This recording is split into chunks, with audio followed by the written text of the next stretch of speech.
अस्सलाम वालेकुम नाज़रीन किराम, तुर्की की आवाम ने लोकल इलेक्शन में एक बहुत बड़ा सरप्राइज दिया है और तैयब एर्दोगान के कानों से धुआं निकाल दिया है। कोई सोच भी नहीं सकता था कि 20 साल से इक़्तिदार में रहने वाले तैयब एर्दोगान इस तरीके से आवाम के सामने बिल्कुल जीरो हो जाएंगे।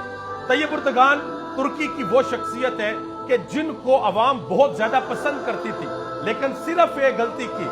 इस वक्त पाकिस्तान का मीडिया और दूसरी दुनिया का मीडिया रिपोर्ट तो कर रहा है कि तैयब एर्दोगान हार गया है और वजह यह बताई जा रही है कि उनकी जो मुआशरत ठीक नहीं है और दूसरे मामलात हैं।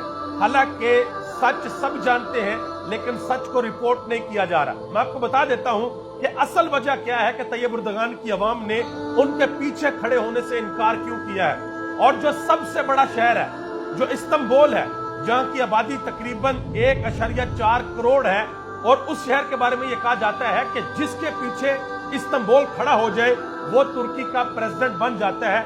बिल्कुल इसी तरीके से जिस तरीके से पाकिस्तान में कहा जाता है कि जिसके पीछे लाहौर या पंजाब खड़ा हो जाए वो पाकिस्तान में वजीर आजम बन जाता है, इसी तरीके से तुर्की में जिसके पीछे इस्तांबुल खड़ा हो जाए वो सदर बन जाता है।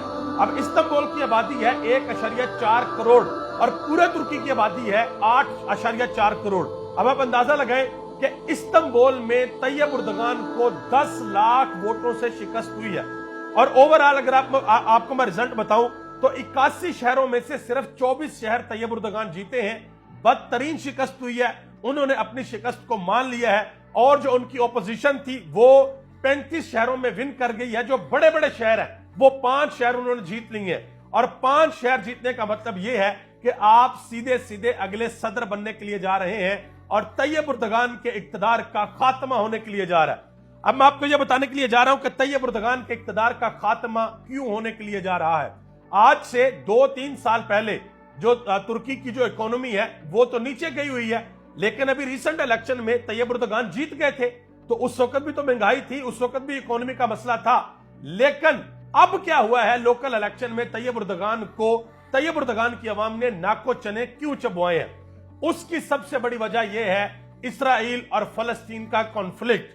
तैयब एर्दोगान की आवाम, तुर्की की आवाम यह कहती है कि जिस वक्त तैयब एर्दोगान के ऊपर मुश्किल वक्त आया था, जिस वक्त तुर्की के अंदर मिलिट्री कू हुआ था, पूरी तुर्की की आवाम बाहर निकली थी और आवाम टैंकों के सामने लेट गई थी। आवाम ने कहा था कि किसी भी सूरत हम तैयब एर्दोगान को लेट डाउन नहीं होने देंगे, हम तैयब एर्दोगान के पीछे खड़े हैं। और फिर तैयब एर्दोगान ने अर्तुगरुल गाजी ड्रामा बनाया, उस्मान गाजी ड्रामा बनाया, कोरलिश उस्मान जो पाकिस्तानियों ने भी देखा और यह बताया कि भाई मैं जो है ना वो बड़ा तगड़ा इंसान हूं और मैं नहीं छोड़ूंगा किसी को भी, और मैं मुसलमानों के जितने भी जज्बात हैं उनका तहफ़्फ़ुज़ करूंगा।